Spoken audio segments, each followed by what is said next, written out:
Testing 1, 2, 3.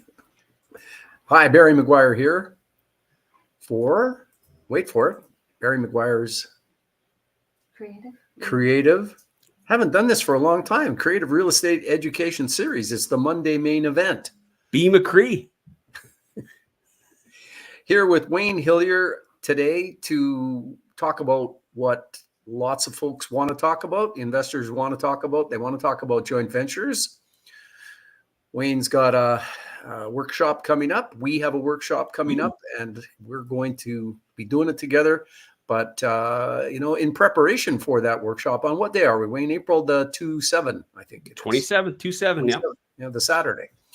The Saturday, we are going to just get into one little snippet of what will be chatted about on that Saturday morning and all day long, actually. And Wayne, what are we going to talk about today? I know you've been working hard on this. The joint venture worksheet. The worksheet. I love Barry, what the heck is a joint venture worksheet? I love worksheets.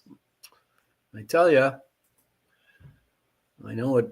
I'll tell you what it is. It's something to take to help you prepare the joint venture agreement, which is a long legal document. It's a big, long, absolutely essential legal document, but it's got a lot of stuff in it. And it's really worthwhile having kind of a worksheet, cheat sheet to help you go through some of the very important aspects of creating a joint venture. So right. This worksheet is like gold, folks, and we're gonna get into it today. Yeah, it's we don't talk about it very much. And honestly, Barry, I don't hear anybody else talking about it either in any other education platforms or communities. And there's so much confusion around joint ventures and how it all works and how to get a contract done. Contracts are huge. Like, how many pages is a joint venture contract on average in your experience? We just are finishing off one. It's 30 pages long by the time you're done. Small font. And do you typically recommend that an investor just hand the 30 pages off to a potential joint venture partner and be like, here, review? Oh, absolutely not. That's the kiss of death. That's the kiss of death. Oh my goodness. That's the same as the first thing you do is, hi, my name's Wayne. I've got a joint venture. Let me show you my spreadsheet. Yeah. And then you give them the numbers and up and down, and you know them backwards, forwards, upside down. You've tweaked them and analyzed them, and you're talking and yakking, and their eyes glaze over. And yeah. Absolutely do not give your money partner, if you are the working partner, just don't pass them over the joint venture document and say, look it over and tell me what you think. Give me your comments.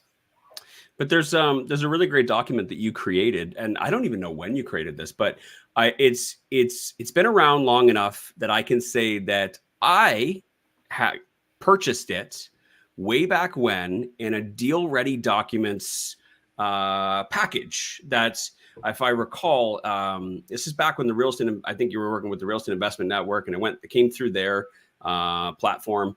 And if I recall, it came in a big binder that was like wrapped in like, not like a saran wrap, but you know what I mean? Wrapped in that. And then it had little CDs that come with it. And then you get to listen to the CDs, and then that would have your digital documents on there as well.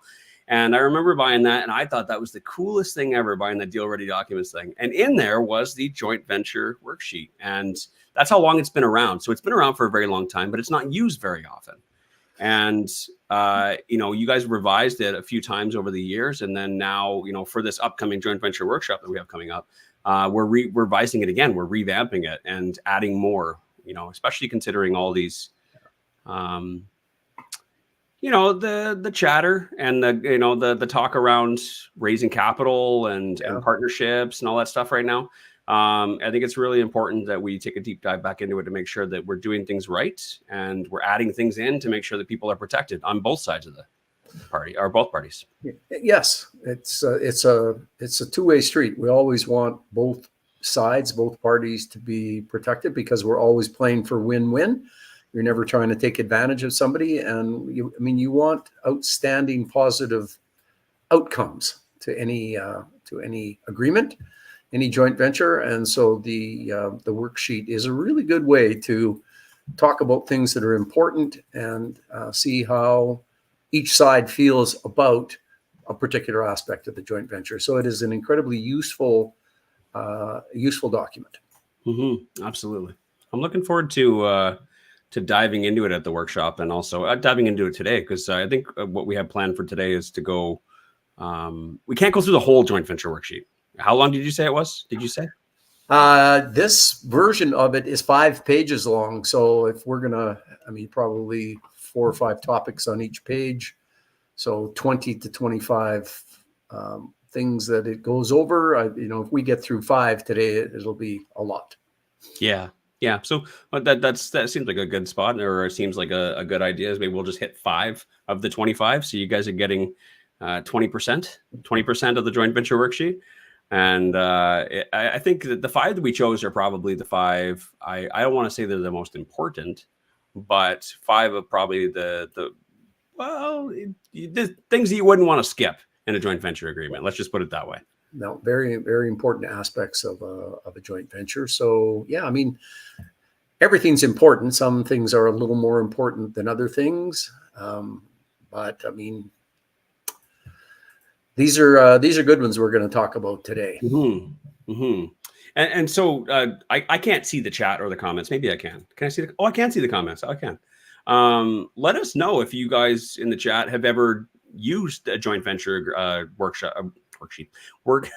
worksheet before, and let us know, is it Barry's version, or is it your own version of a joint venture worksheet? Let us know in the comments, and or if you haven't, how are you going about explaining all of the possible what ifs and the breakdowns of what a joint venture agreement is?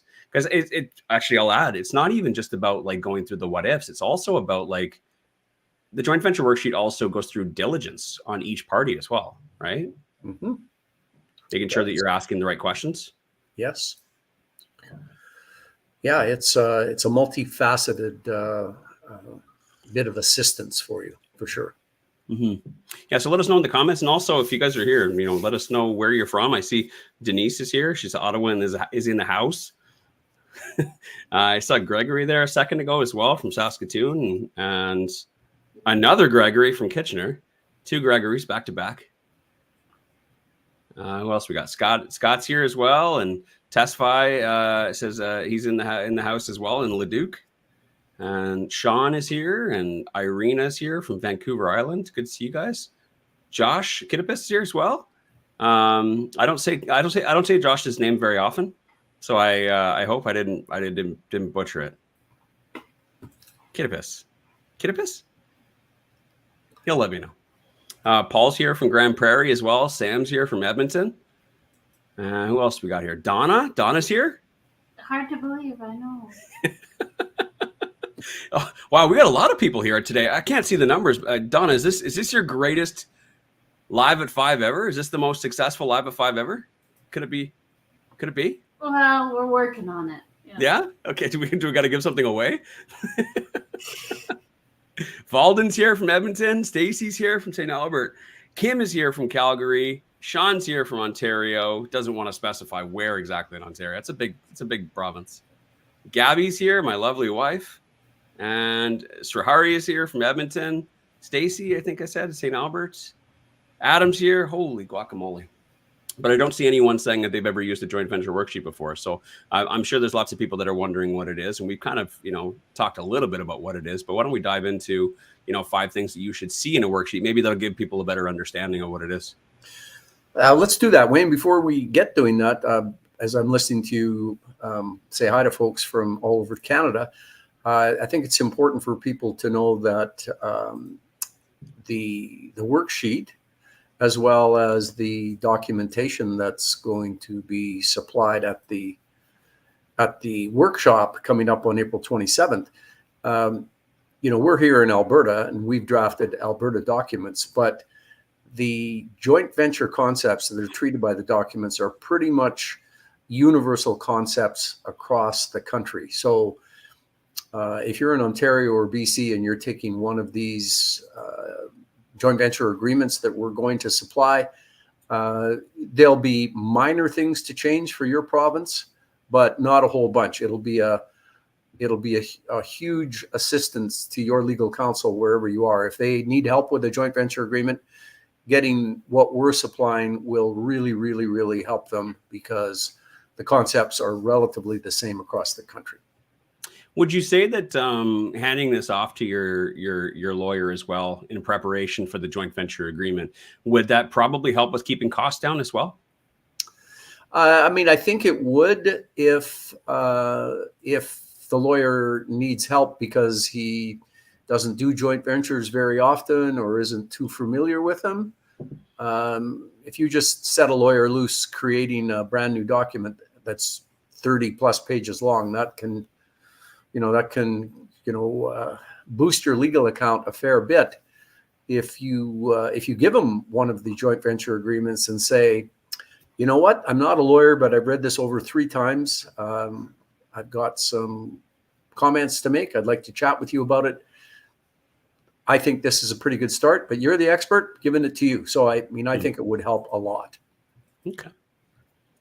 Well, numero uno on our list, in no particular order, to get this started, things that you would want to see in your joint venture worksheet, would be, what are the responsibilities of each party? Yes. Well, this is kind of an open-ended question. When you think of the classic joint venture, has one person being, say, the working partner. I know there's different ways to describe the parties to a joint venture, but one person is supplying all of the money, is one example, the money partner.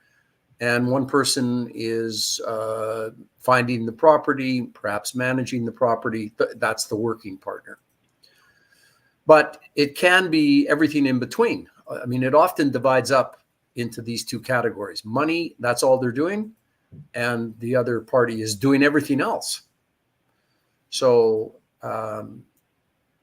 that's a kind of a place to start, and I see that sort of a joint venture quite frequently. But it certainly doesn't have to be like that. It can be a more cooperative joint venture where the duties are divided up.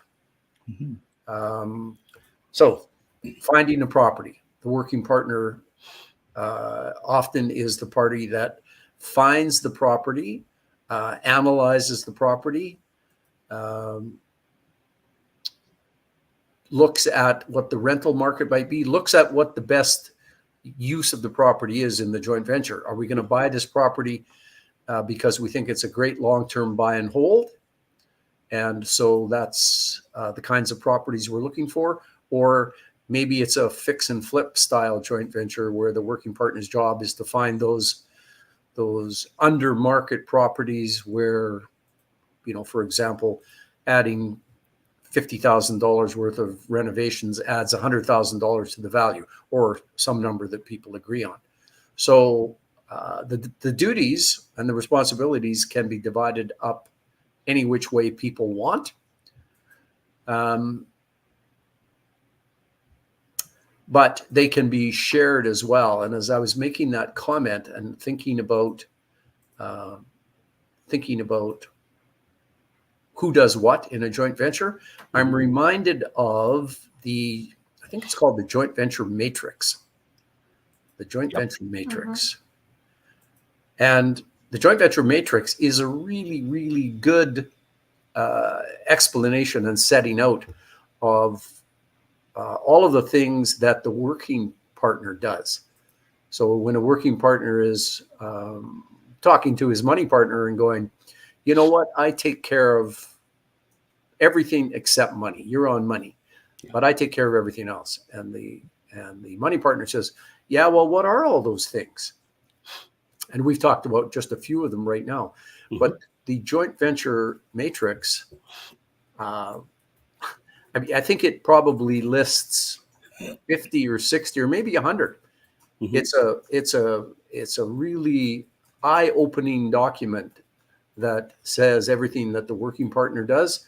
And I've had I've had a few clients when they're talking to a money partner and discussing who does what, and to some extent justifying to the money partner the worth of the working partner.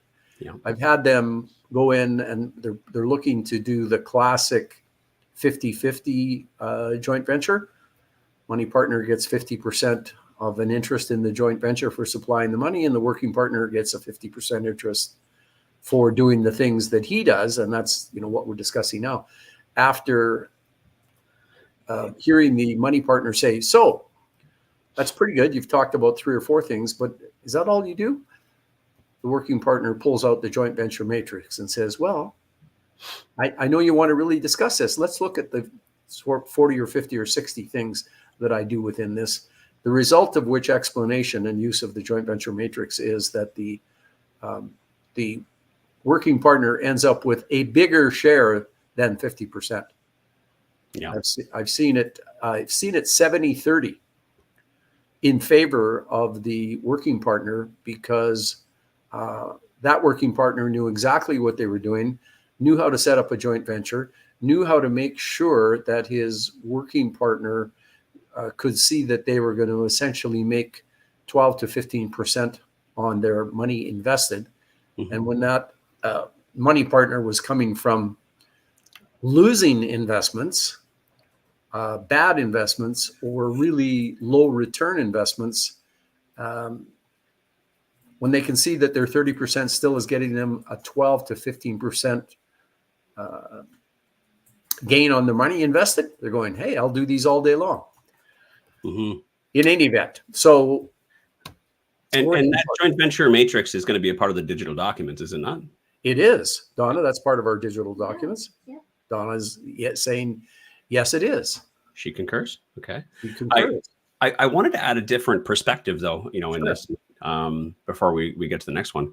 And that was, I think, a lot of people, they look at, trying to explain all the responsibilities of the working partner, because it's almost as if you're trying to prove your worth to a money partner. It's very common in those 50-50 standard joint ventures, is that you're the money partner, I do everything else. And they say, well, what are you doing that's worth the 50%, right? Yeah. So you go and you list all your items. But if I were the working partner, just different angle, little different perspective. If I were the working partner and someone was to say to me, don't worry about it, I take care of everything, I'd want to actually see a detailed list of the things that they're actually going to do, and the things that they say they're going to do, but they outsource it and delegate it to a contractor. Mm-hmm. Are you actually going to be doing this, or are you going to be hiring someone to do this? Yes. Are you actually going to be finding tenants, or are you going to be hiring a property manager, which is 15% of our rent, which is coming out of my cash flow, right? So yes. It's the responsibilities of each party. I want to know that this individual is actually going to be doing it and not hiring it out and then taking it out of my monthly cash flow as well. Yes. And as you go through the list of, let's just say that the working partner says, well, I'll be responsible for finding tenants. No, I'm not hiring a property manager to do that. I'm doing that. Great. You can then explore it further. Tell me what you know about finding tenants. There's certainly an art to finding a good, solid tenant that will not give you any trouble. So mm-hmm.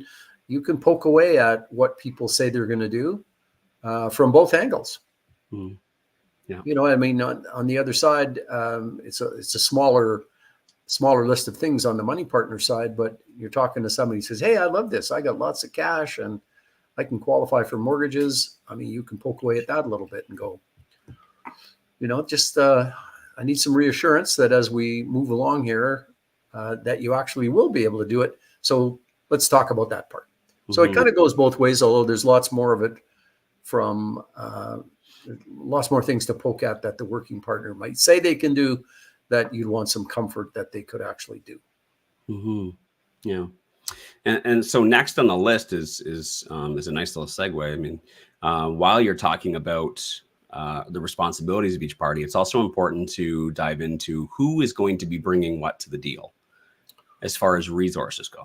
Yes. Yes. And so in the last section, we talked about the classic, which is one person's bringing money and nothing else. and the working partner is doing everything else. Yeah. Which is a long list of things. Yeah. But it does not have to be that way. It does not have to be that way. There can be a sharing of the duties.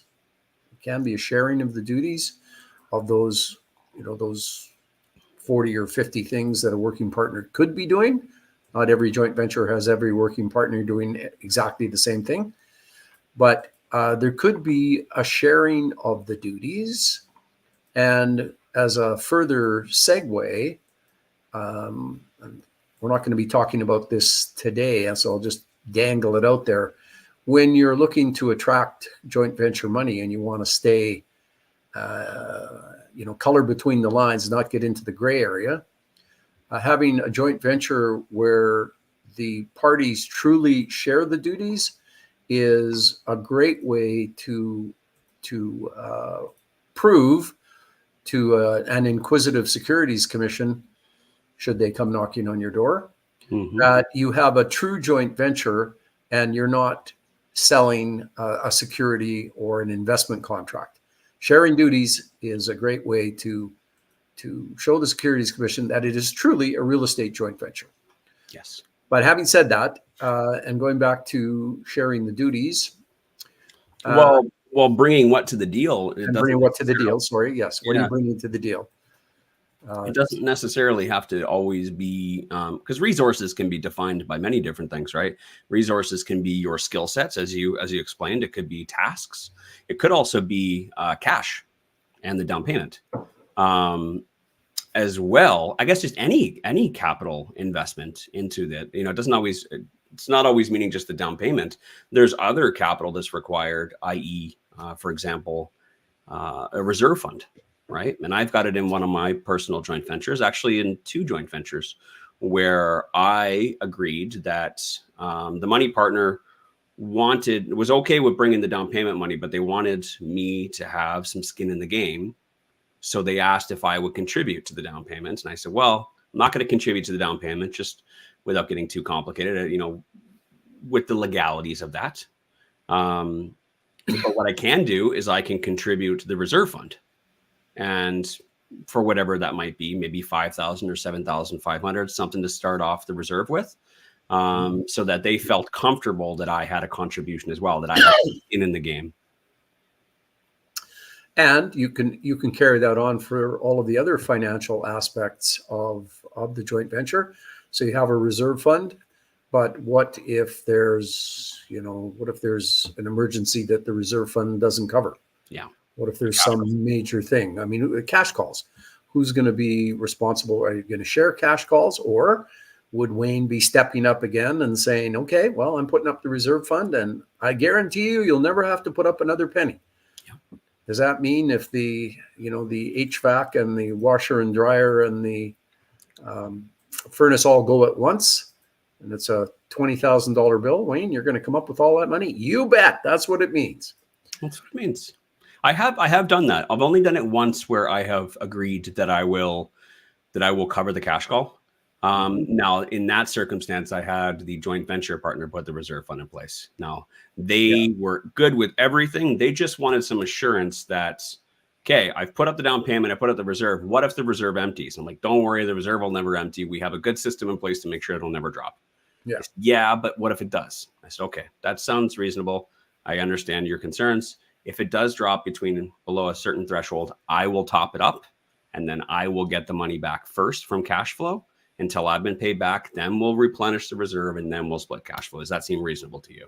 So this is actually, when we're going through the joint venture worksheet, this is the discussion that we're having, is who's bringing what to the deal? Who's bringing the financial contributions? What happens if this happens? What happens if this happens? We have all of these discussions ahead of time, so that we already know how things are going to play out in the event that any of these things surface. And that makes a joint venture partner feel comfortable. And so the way that this goes, and the way how what's everyone brings to the deal, means that every joint venture could be different, to the extent that what is each party bringing to the deal. Mm-hmm. I mean, there are so many things that can be brought to the deal that you can divide them up any way you want. That's what I love about joint ventures, is that there's no perfect way of doing it, or there's no standard. It's whatever you want to make it. Like it's completely negotiable, and whatever it takes in order to make it a win-win. Yeah. And so this is why this kind of discussion with your potential joint venturer are so important. Really, what you're trying to do is you're trying to get yourself to a place where each of you are comfortable, so that a joint venture can move forward. So there's an element of flexibility that has to be maintained, certainly on all sides, but often one party is driving the joint venture. It's often the working party that's driving the joint venture. And so if you're the working partner, you have to understand how the pieces fit together and then maintain flexibility in order to give your money partner the kind of comfort that they need.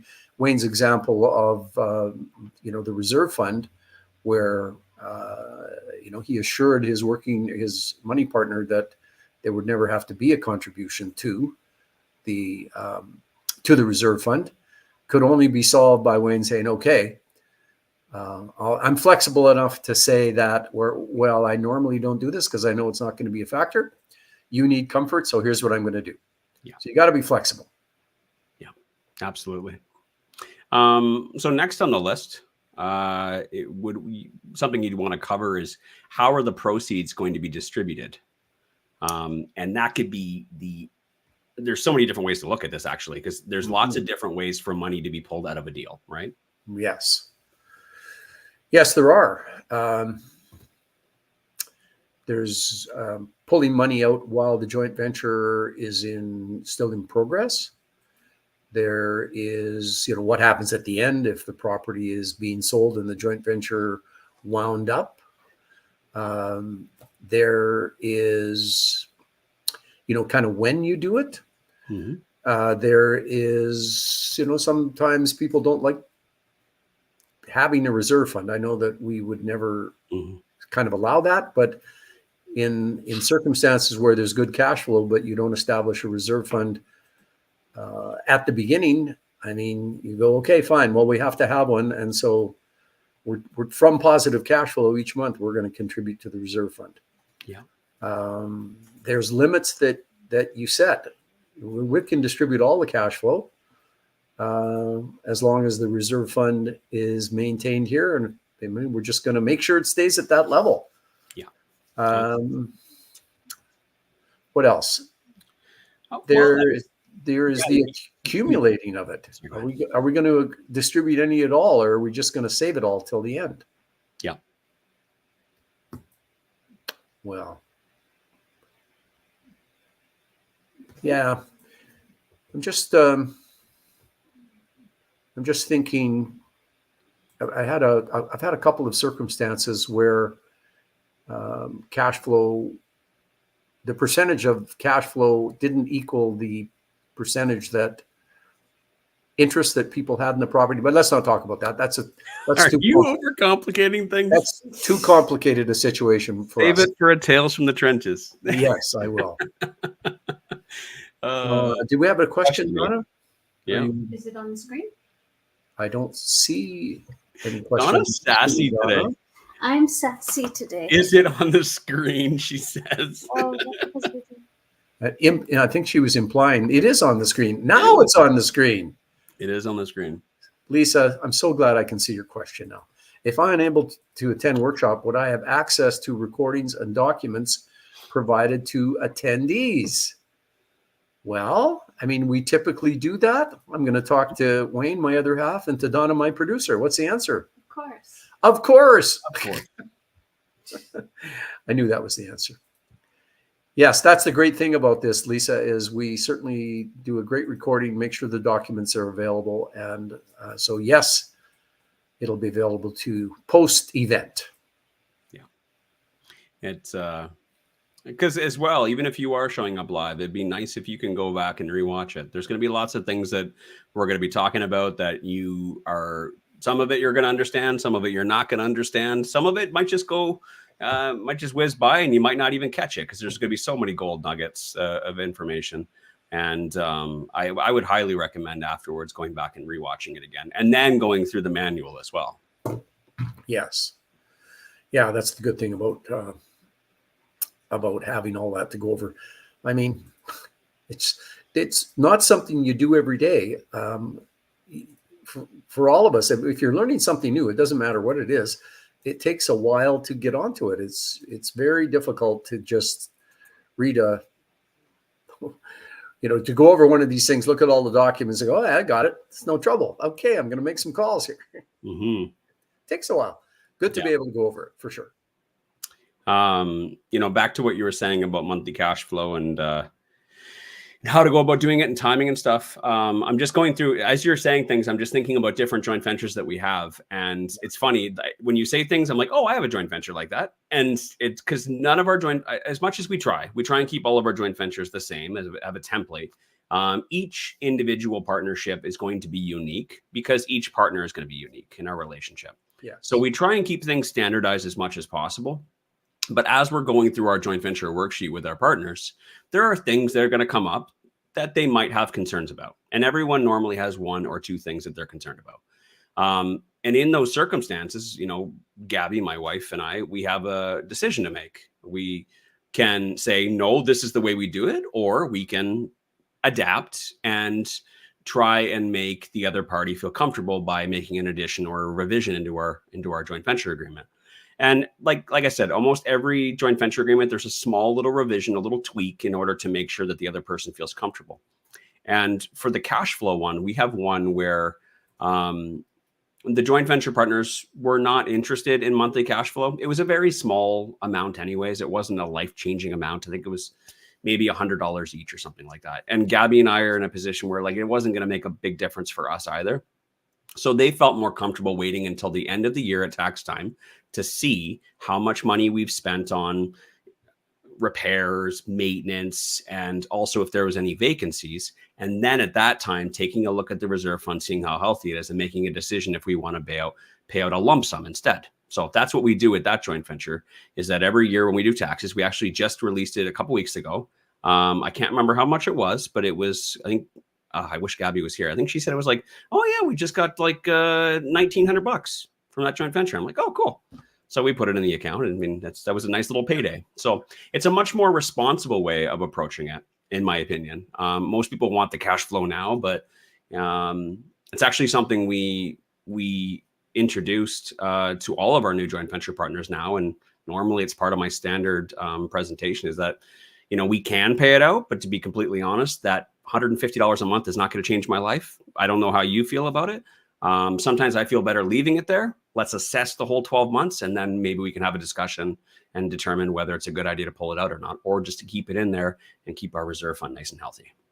Plus, that approach, Wayne, follows along with what we believe, the approach that we believe people should take. When you're the money partner, when you're the working partner, explaining to a money partner how you go at joint ventures, I think money partners are much more comfortable when they hear the working partner say, I take a very conservative approach to these things. There's lots of stuff that can happen, and we've tried to allow for every possibility. But on the cash flow side, the $150 is not going to be life-changing for me, probably not for you. How would you feel if we just accumulated that as an extra layer of protection till the end of the year? Let's look at it and see how it goes, and we can revisit it every year and move towards something different. It's a good thing to say. It's a comforting thing to say, and it's a protective thing to say for both you and the money partner, because stuff happens. Yep.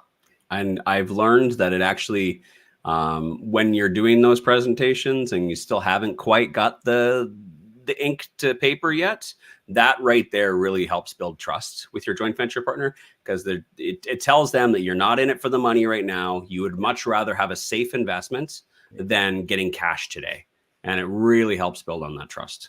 Yeah, trust is so important. Irina has a question. What is an average of reserve fund that has to be comfortable per unit? So a comfortable reserve fund. That's Wayne. I'm going to toss that one to you. That's a great question. For most of you guys that are watching, Barry, you probably know this. I don't give simple answers. What? I don't know. Maybe it's because growing up, I always wanted to be a lawyer. There's something about the saying "it depends" that just seems really nice. It really does depend. I'll give you the standard default answer that I would give in a free weekend training, and then I'll give you the complicated answer. The free answer, the just default answer that I give to people is anywhere between 2 to 3 months worth of expenses. And the reasoning for that is that you always want to make sure you start at that, so that if you ever have a month where it's sitting empty, you've always got enough money there that you can pull it. Let's say you got a month or two of vacancy. You've got money in the reserve fund that you can pull from to cover your expenses, so you're never pulling money out of your own pocket or your joint venture's pocket. And then every month, obviously, you put money into that reserve fund as well to keep replenishing it, because from time to time, you'll have a depletion and then replenish, deplete, right? That's the simple answer.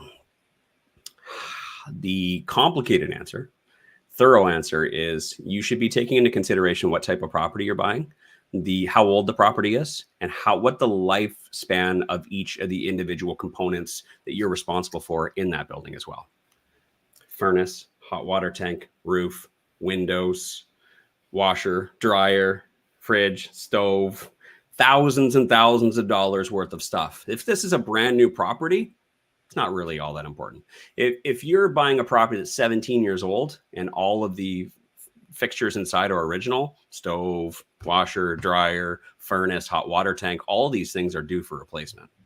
Yeah. So sometimes you might need to start with a little bit more, because you might have a huge expenditure coming out of the gate sooner than what you were expecting. Yeah. Additionally, take into consideration how long you plan on keeping the property as well. Are you planning on keeping it for 5 years and it's a brand new furnace? You don't need to set aside money for a furnace. If you're planning on keeping it for 30 years, you have to allocate funds for a furnace replacement in the future. So you can keep it super simple, with just the free answer. But if you're going to be playing this for the long run, you're going to be playing this game, and treating it like a business, I would highly recommend taking a much more detailed look at what the cost is going to be, and then reverse engineer that mathematically to determine how much you should be setting aside every month for cash flow and what you should be starting your reserve fund at. And that is a much more complicated answer. But if you're going to get good at joint ventures, and you're going to be buying 17-year-old properties, you got to take that into account. You got to be able to look at and give some kind of cogent, fairly accurate description and discussion of the building components and their lifespan. You have to allow for it. I mean, just because a fridge could last for 25 years and you're at year 17, you can't say, oh, it's 25 years. Anyway, that's a thing that you have to work on and get good at to take the more complicated approach. Yeah. And it's something you need to truly understand before you can determine how much you're going to be sending out or distributing through, cash flow lump sum payments or cash flow monthly payments. So, or potential refinances and doing lump sum payouts to the joint venture partners. So there's a lot packed into that one question there that you need to consider. And in an effort to keep things rolling, because I know that we're on a time limit today. The next one is what happens. Okay, this is probably, now we're getting into the stuff that the tough questions, and joint venture worksheets are, I'll be honest with you guys, it's an awkward conversation. It's a very awkward conversation, because basically you're highlighting and shining a light on all the potential things that could go wrong with the joint venture. Before you've even done the deal, you're going to now completely expose every possible thing that could go wrong with it. And sometimes it can make people feel a little uncomfortable. But these are questions and answers that you need to determine beforehand rather than later, right? That's quite true. But I mean, part of being a successful joint venture is being able to explain things in an understandable way, where the other side can go, it's just part of understanding how this particular agreement works. It's not a criticism. It's not a negative. It's just saying, here's how it works. Here's how we handle it. So there's a way to do it. So are you ready for it? Ready. What happens if a partner dies? Donna's giving me the eye when I do that. What are you doing? She's sitting That's- right here on my left hand. Like, It's a legitimate question you have to ask. it You is don't a know. legitimate. What happens if a partner dies? So the first and simple answer is that if you haven't allowed for it in your joint venture agreement, then the classic someone's died way of doing things pops up. Their estate is going to now be your joint venture partner. Someone dies, they have got a will, and if they don't have a will, the government says what happens when somebody dies without a will. So in one way, shape, or form, if you haven't allowed for it in your joint venture agreement, the deceased party's chunk of the joint venture is now going to be administered by the estate. And so, a really good reason to make sure you're dealing with how you want it to be in the joint venture agreement is I'm recalling a situation where a joint venturer passed away.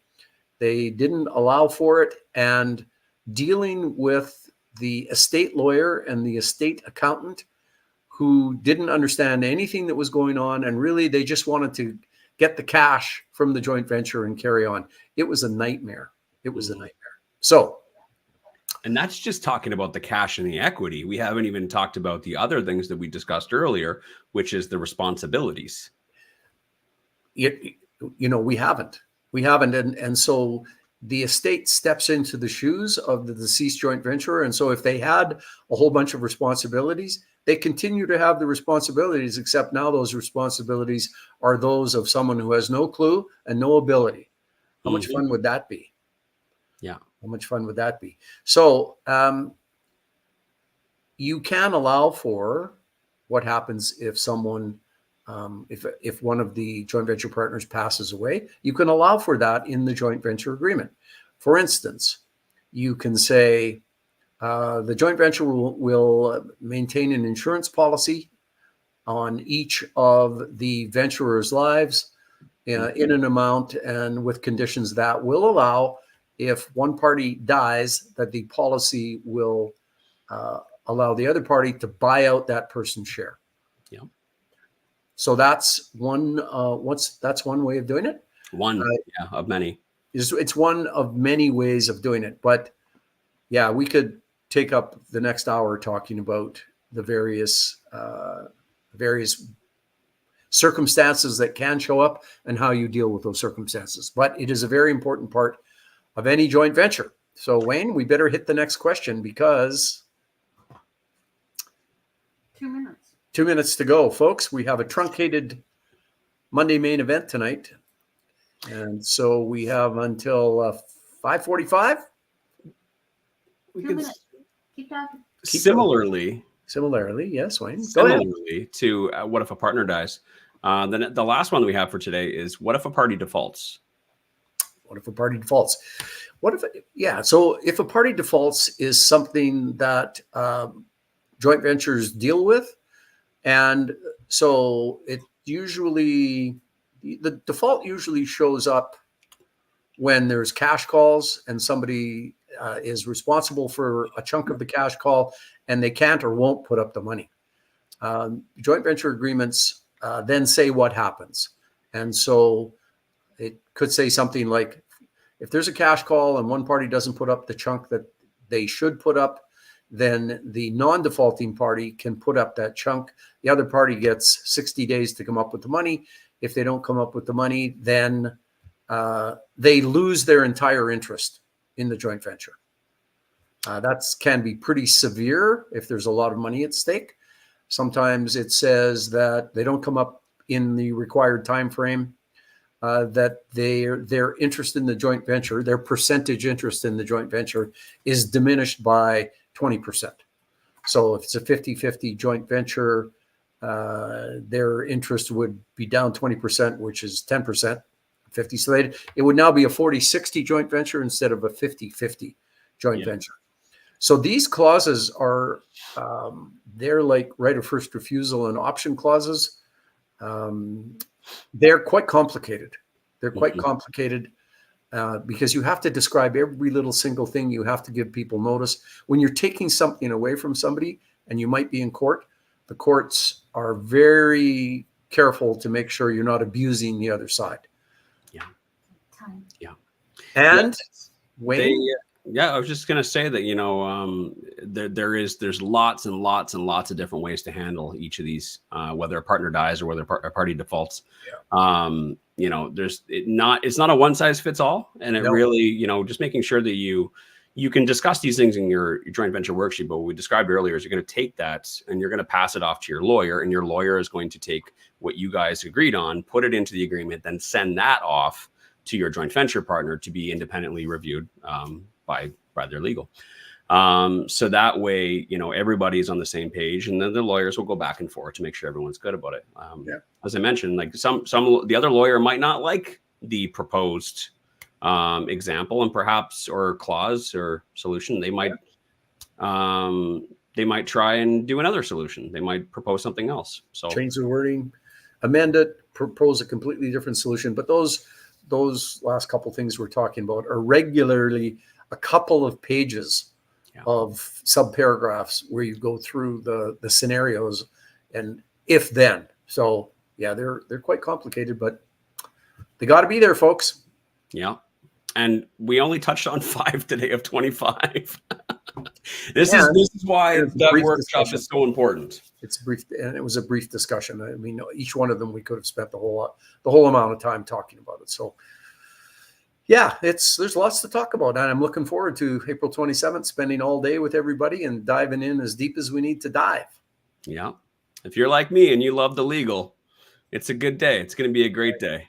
I love this stuff. I love being able to quote certain sections of the joint venture agreement. I love helping out like our mentees in our program. They've always got questions. How do I structure it like this and stuff? I love this stuff. I love it because there's, you know, a lot like why I love taxes as well. I was just talking with someone this morning about that. I love legal and taxes because there's always an answer that you can find. I like the pursuit of that. It's almost like a puzzle that can be solved. So I love this stuff. I love nerding out on it. I know a lot of you guys do as well. So it's important to nerd out on it for sure. Yeah, absolutely.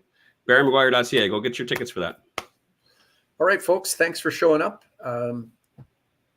We're going to say goodnight for now. We'll look forward to seeing you next time and certainly on April 27th for the full day event. Thanks, everyone. See you guys. Good night, everybody.